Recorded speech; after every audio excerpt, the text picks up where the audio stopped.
Аха! Истината ли ще говорим или както обикновенно? Ние винаги казваме истината, глупчо такъв. Марангузите я знаят. Ти не. Засрами се веднага. Да, господарке, да.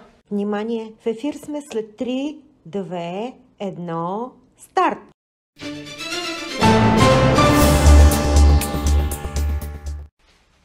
Неуважаеми поданници и роби на империята на марангузите, с надсмешка и злорадство ви съобщавам, че Карла и нейните приятели, бунтовниците, са заловени и любимото ви крилато кученце сега моли за милост и иска да се присъедини към редиците ни. Пускам записа. Аз съм Карла, бунтовницата, Бао-Бао, и искам да бъда верен войник на империята на марангузите.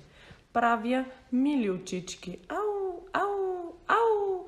Правя муцунки, ще нося обув, ще лая в двора им и ще сторявам в 2 редици овци и бунтовници. Само ми простете, моля. А екипажа ми може да хвърлите всички в тъмницата. Уважаеми зрители, видяхте ли колко е жалка? Подла и коварна Карла. Това са високо ценени качества за марангузите, но тя досега се отричаше от тях и следва да понесе своето наказание. Това не е Карла. Лъжеш, радиоточка такава. Кой го каза? Пешо, кой е влязъл в студиото? Кой? Веднага го изгони. Мишок такъв, жалък мишок.